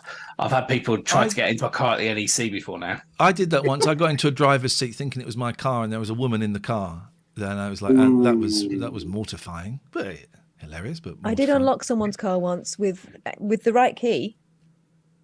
It was just another. It was a Fiesta. It was just another Fiesta, 1980s Fiesta in the car park, and I got in it, and then I thought, this isn't my car. Yeah, it worked. Yeah, I think all the door keys were the same. Yeah, I think they were. You used to be able to open Fords with a tennis ball with a hole in because you'd push against the lock and it would pop the stalk up. Blimey. My dad taught me that. Yeah, right. I've opened a car Your with dad's a car thief. not clothes horse, what do they call it? A coat hanger. Coat hanger, yeah. My dad used to had to do that for his Bedford Rascal van. Yeah. He slammed the door while the engine was running, and the locks went down, and we had to take a coat hanger with us, a wire one to undo, so he could pop the lock. Yeah. Oh, recent story. I went out the other day. I think I was just unplugging the car, and one of my neighbours from 2 doors down, he was just sort of faffing around the car, and I just said hello, and he said, "Oh, I need some help." And his son, like baby son, had managed to, I think he was sorting something out, but he closed the door. His baby son hit the central lock-in and was stuck in the car. By the time I got there, the guy had managed to somehow like pry the door open a little bit and had like a massive bit of like trunking that he was trying to push in to use to poke the button on the central terminal. Because obviously he couldn't tell his son to push the button, but his son's grabbing at this bit of plastic like it's a game, so he can't hit it. And of course, the mum's coming out hysterical. He's basically got a bit of a crowbar to try and pull the window down. I'm like, you're going to completely do your door in. Eventually, I managed to distract the kid by going around the other side of the car so he could poke the button and release the door. Dare I ask what you were poking in the door, Dave? Was it another crowbar? Don't be inappropriate, Gatford. I said a crowbar. Are you talking about? We've had too many penises on this show. It was not a relate. No. Already, I don't want any more penises. I'm gonna have to cut penis out Well, already. and the other as well from Gatford. We've had the full set. I did not use the C word. You did. Someone will clip it. It was just a slip of the tongue. We've all done it. Make your own jokes up there. Not like I was the Dalai Lama. C's and slips of tongues. I was about to say you just can't get the mods these days, but then I realised we're all mods. They're all in. Yeah. They're all. Yeah. I'm going to go because I've bought a PS5 and I really need to start playing it. Otherwise, I'm really going to have to think about what are you going to play. When did you start updating it, Gatford? Well, no, I bought it at the weekend, so I spent most of Sunday updating it while I was out. Yeah. And then I've bought a baseball game that I like. And then that's the only game I've got so far. And I have to play an hour a night. Otherwise, by the end of the 14 days, I might consider giving it back. Sounds like fun. Otherwise, I'm Good job. I bought it on a whim, thinking that'll make me entertained and productive. And That'll make me entertained. Well, you know what I mean? Like, that'll be fun. And it's not as much fun as I thought. I would have. Do you know what? Maybe you're playing the wrong game. I'd have gone Xbox with Game Pass. Yeah. Well, yeah. If I had my time again, I would as well. Series S to the Game Pass would be mine. Where were you two last weekend then when I needed someone to advise me? Playing on my Series S with Game Get an Pass. Xbox, you know. Xbox is one. It's like you can get a second-hand one, 180 from Sex, which is what I did, and then Game Pass. Boom, you got all the games you could ever need. Not helping him now, though, is it? Oh. Whereas I've got PC Game Pass, which I can play most of the Xbox stuff, and then I'm forking out £100 a year for PS5 premium. Oh, I cancelled my PS5 premium. Is that how much it is? It's like 20 quid. For the top tier one, yeah, and I hardly ever play it. I've cancelled mine ages ago. We should have a little COD session. Definitely. Maybe. Let's have a little COD session maybe at the weekend. Maybe I'd I have was to buy thinking of doing COD. I was thinking of doing like a gaming stream, but if I feel up to it, I will at some point because I want to do some retro games. But maybe we have a little COD stream at the weekend because I got nothing this weekend, and I feel like absolute shit at the moment. So doing something social like that would actually be quite healthy. You don't fancy Monopoly? I'm not averse to Monopoly. Do you know what? I would be totally up for a Monopoly game at some point. I feel my attention span is not quite focused enough at the moment. Sounds perfect. Let's do that this weekend. Yeah, let's have a little bit of that. But Monopoly at some point. We've got 5 hours to spare. We'll do that. It was glorious. I'm busy. I'm going on a church weekend away, so I'm going to go. Is Andrew going, or do you find out halfway through it? What's that? Invisible Andrew, is he going or? No, he's not going. No, he's not from that church, so it's fine. He might be a surprise. I don't know. He might just turn up on the Sunday afternoon. Like, bye, everybody. What? But no, so I can you do another weekend as well, Ian, and I'll buy COD. I can and you do can another. shoot me in the face again. I can do another weekend. I'm happy to do another weekend. I think we've just solved your party problem, though, Ian. Just make it a Monopoly party, and then only 5 of us will turn up anyway. That'll do it. Sorted. That'll do it. Well, what's the problem with the party? I'm going at this point. Bye, everybody. I can watch it back. Bye, Gafford. Bye, Gary. I feel really sick about the party, Jimbo. I've invited too many people, and I feel absolutely awful about it. And I'm just, it's a big mistake. I'm very close to cancelling it. Is where I'm at this precise moment in time. Well, if the mods turn up, just give us all IRL hammers, and when you're fed up of someone, we'll just go and bonk someone on the head with it, and then they can leave. Yeah, I'm happy to do that. I'll be security. Like Mallet's Mallet. Yeah, you have to get a massive, with the face on From it. my manor. Be sorted. Be like, your name's not down, love. Maybe we do give everyone different coloured wristbands and then blow a whistle. I see. I don't. It'd be like, going to our local splashdown. To the water park, you get your coloured wristband, and when that light flashes, you got to get out.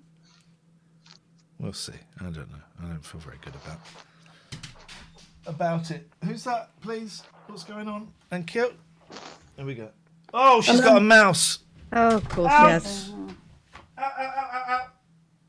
Out. It's the most wonderful time of the year, the time when all the baby animals are born and the cats have a field day.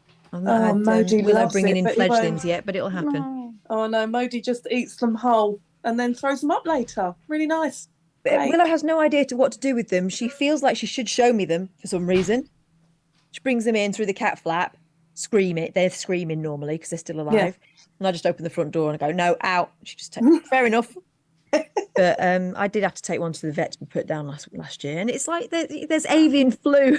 That's the other thing, isn't it? You can't be messing about with this stuff. So that's why all my cats have got bells in an attempt to give the birds a head start. But when I did my volunteering day at the Wild Bird Centre, they'd had, because of avian flu, they weren't allowed to have that to quarantine. So they've got like separate sheds that they kept the birds in for like a week or something, or 4 days or something. Yeah.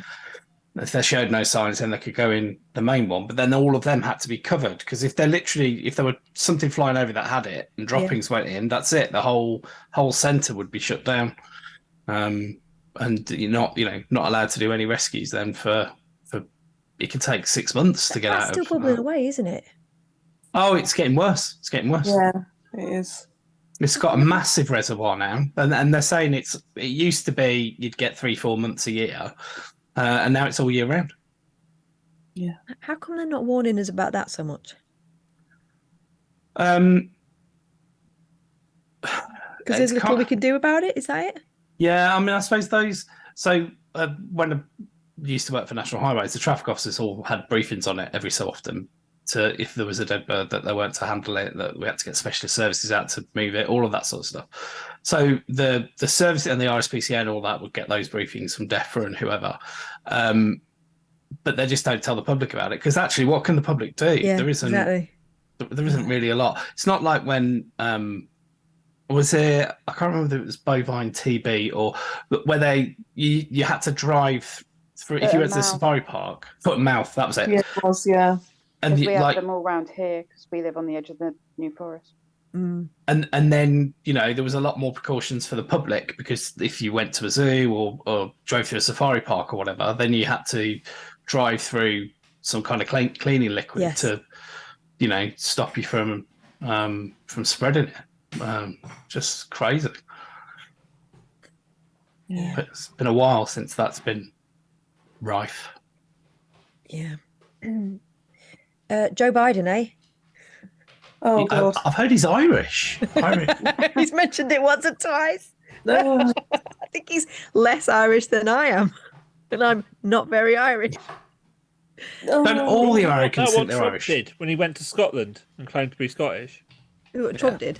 Yeah, Trump claimed to be Scottish. Trump's mum was actually Scottish, though. Right. Oh, as Biden, I haven't been keeping up. Biden's talking about his mum. Was she from that area where he went to today? Is it Laos? Yeah. My mum's Irish. I'm American. But I don't talk about Ireland as much as he did. No. But I guess he's trying to kind of I don't know, sort of set the.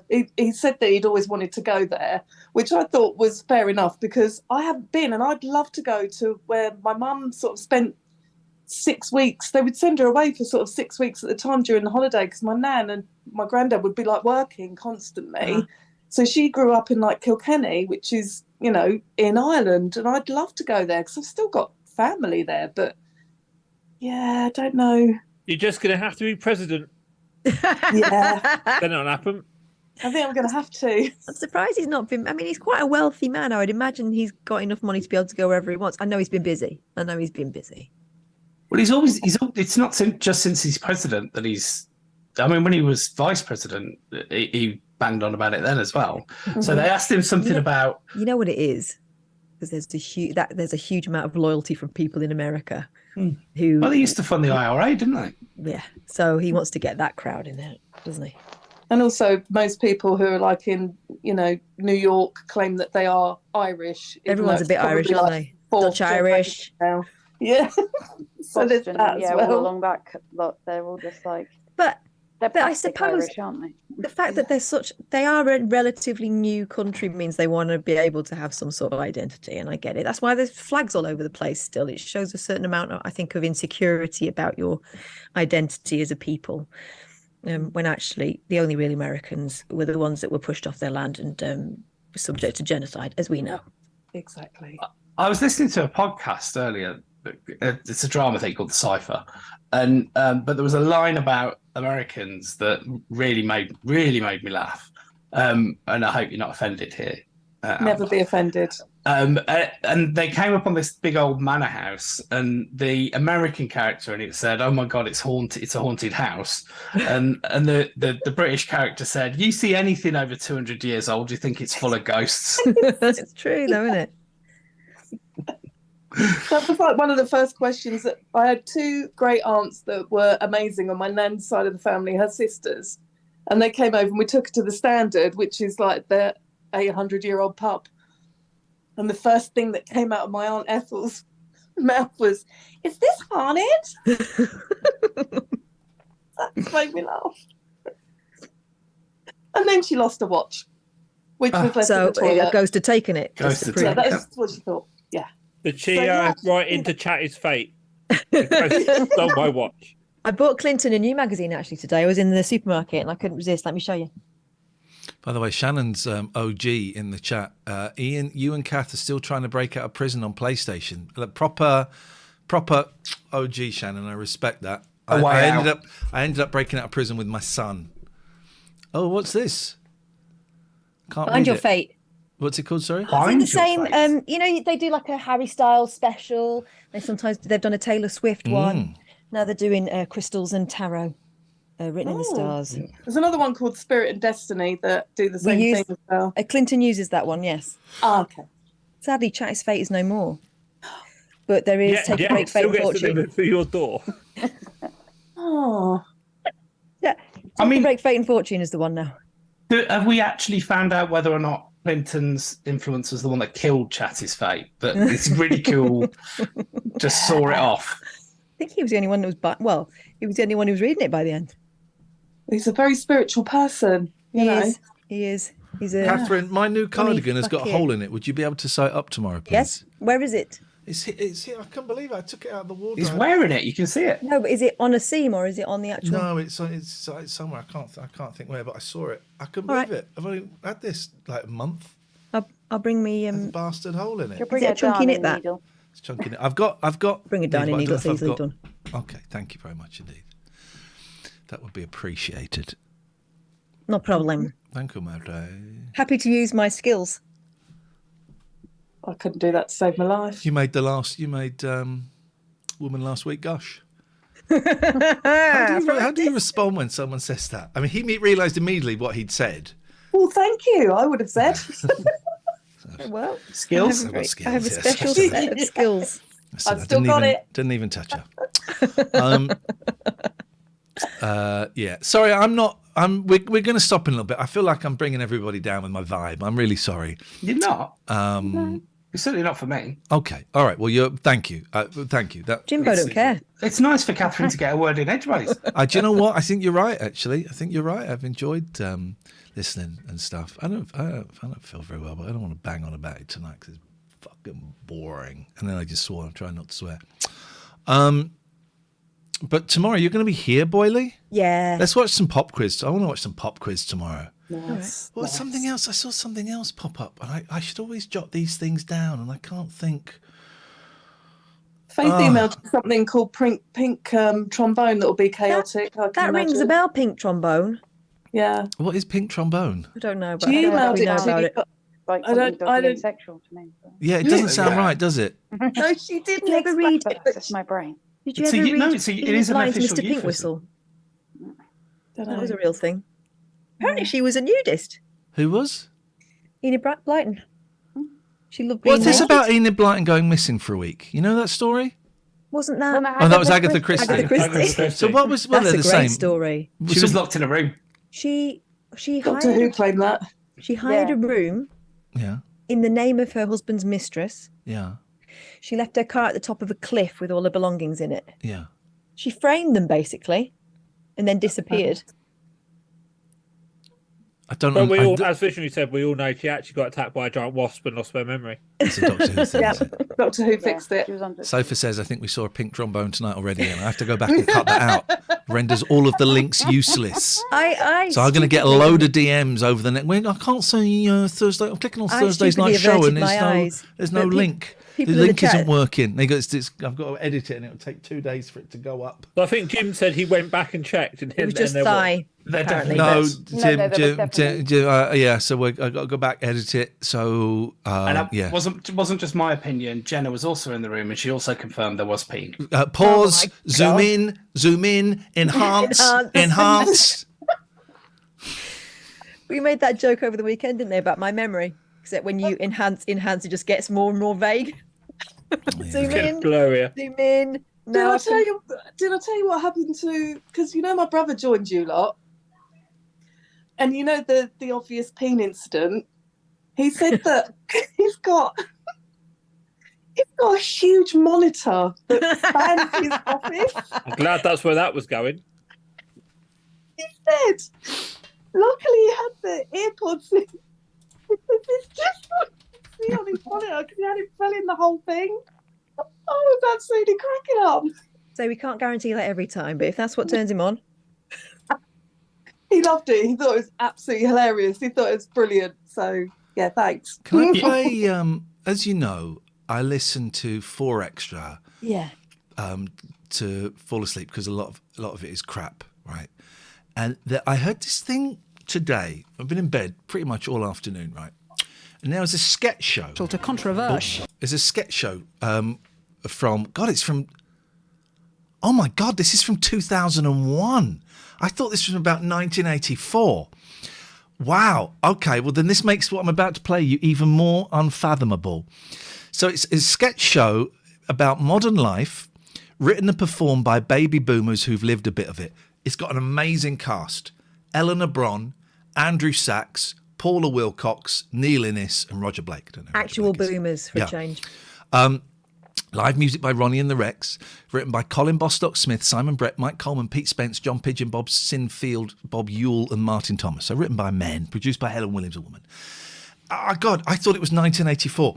So I'm gonna. It's awful, right? It's just one of those things where they stop talking. The audience goes, "Oh, that must be the punchline." It's that, right? It was the tune of comedy. No, it wasn't. But then there's. Respond. Let me find one. You're following my foot runner from Colombia wearing Oh, here we go. 36. Here we go. Hang on. All right, here we go. So I'm going to play you this sketch, right? I thought this was from 1984 because quite often they'll play stuff and sometimes they'll say it's the values and language are very much of the time. Oh. And, but this is from this century. So I'm going to play this little skit and I don't get what it's doing, right? So a lot of the sketches on this, if I go there we go. if I go bottom left there, then you can see. So a lot of the sketches are like the first sketch is someone going, Dad, were you at the anti-Vietnam protests in the 60s? So there's a lot of it's like looking back. Yes, son, I was there. No, you weren't. You were there. Oh, you were applying for a job in South Africa. It's that kind of stuff, right? So it's comparing the 60s with this. I have no idea what this is. Can you hear this? Getting a few pints down, Okay, so you're going to hear the end of this sketch. And then it's going to go into... So you'll hear how a sketch ends. Then you're going to hear... It's quite offensive, what the sketch you're going to hear, right? So here we go. So this is the end of this one. good and slaughtered, debagging each other, raiding the nurses' home. Oh, you're going to have a wonderful time. But, Dad, I'm a girl. Yes, I know. Not your fault. Just try your best, will you? That's the end of a sketch. Now listen to this. It's a commentary on a race. This is nuts.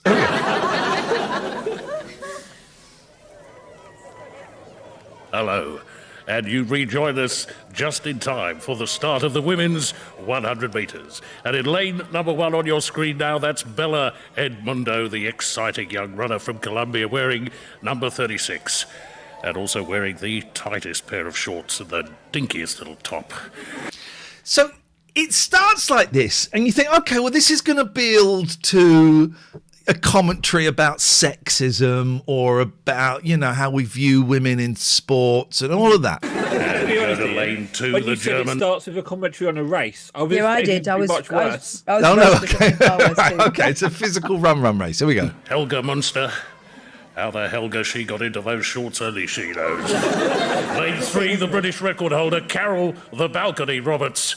And when she kneels down, you'll see exactly why they call her the Balcony. And in lane 4, it's the world record holder, Inga something or other, thighs like nutcrackers. On your mark! And that's goodness only knows who in lane 5. What a cracker. Oh. And in lane 6, yet another little darling in next to nothing. God bless her. They're getting into position. It's set! Oh, look at that. 6 sweet little bums all pointing skywards. And they're off. Go on in, girls. Go on, run for your lives. Look at them go. Jiggle, jiggle, wiggle, wiggle. Go on, girlies. First one who wins a big kiss. Jiggle, jiggle. Oh, that was very close indeed. In fact, we're going to have to wait for the replay to see which one of them got her breast chest across the tape first. In fact, we're going to have to see that again. And again. Sounded like he was close. And again. Was it a scathing satire on the fact that David Coleman was always drunk? That's it, wasn't it? It does. It just. Honestly, I was in bed listening to that, thinking, "This is." I'm so surprised. Honestly, I thought it was 1984. I'm so surprised it's 2001. That's nuts, right? Had all of these people won a group action against the BBC, and this was the programme they got to make because of it? It's so weird. Like that one that all of the older than 50 women that were sacked by the BBC get to make on a weekday morning. There was nothing redeeming in it at all. Neil Innes does a terrible song in it. There's nothing good in it at all. But I just honestly, it's punchline. That's it. There he goes into the. Why didn't you tell me before? I'm telling you now. But why now? Because if I'd told you then, you would have said, "Why are you telling me now?" I wouldn't. You can say that now. I wouldn't have to say it now, not if you told me then. If I told you then, you'd say, "Why didn't you tell me before?" Only I am telling you then, which is now, or would be then. But you wouldn't have to tell me later, not now you've told me now. So I'm not likely to say, "Why didn't you tell me then," am I? No, but you would if I hadn't. Just like you did when I didn't, just then. Is that then? The then we're talking about when now's now? Or the then now, the then that would be now if you're telling me then? Both. That's the end of the sketch. Right, that feels at like least someone's had that's great fun sorted. writing it and should have kept it to themselves. Isn't it? And the canned laughter. No, was it's the- not canned. It's real. This is the thing. This is real radio laughter. It's real because there's bits where it's awkward and they don't quite know when to. There's like gaps where they don't quite know. Like the last bit. I wonder if they sort of filled it in after. But Now, what were we? Here we go. Here comes the punchline. Here comes the punchline, guys. Well, at least that's sorted. Now, what were we arguing about? Do you know, I can't remember. Oh, there you go. Applause. And Was were there some visual jokes that we didn't? Yeah. Was there a visual joke that we didn't have the benefit of? Or I would be very. It's just Richard saying they always do people to record a few laughs before the recording. No, having been in TV and radio recordings, that was pretty much as is. That's pretty much as that. You know, they might have done a little bit of sweetening with it, but that was people responding to it. You know, Jesus Christ. Awful. I remember when we were at Most Haunted Live, there was a lot of things where they would kind of not ask us to like applaud. They'd sort of do some kind of like skits beforehand where we would just tape the first part of the live bit and then there would be like camera shots and then we had to be like quiet all the way through. But right at the beginning, they were like totally like getting us to do more. So I wonder if that's what they did there. Yeah, maybe. It's just, I just think it's awful that ever got made. But also, you know, that no one listens to the 4 extra stuff. They just go, right, we'll have this, we'll put this on, we'll put this on. Oh, here's a Dracula 6-parter, we'll put this on. Yeah. And no one listens to it, and it gets broadcast. And I think it's a waste of a radio station. But a few people have been sending us the news story about passengers rescued from the UK's highest roller coaster. Have you seen that? Yeah. Oh, the big one, yeah. No, mate. Was I've done Amy it. up there? No, Amy was not up there, but it's the big one at Blackpool Pleasure Beach. No, mate, not having. But they went up in high winds, didn't they? Mm-hmm. We've all seen the news. Why would you? But you've why would you do also, that? you've also All the seen the time. Blackpool documentary. They stopped that roller coaster for nobody. Yeah, that bloody thing You've always going. got to get that bloody thing going. Yeah. Nah. I've done that, and it literally it took us ages to queue. They kept saying it was closed, and people would filter away. And I waited in that line for 4.5 hours, and it was worth it. It was absolutely worth it. But yeah, horrific. Never do it again.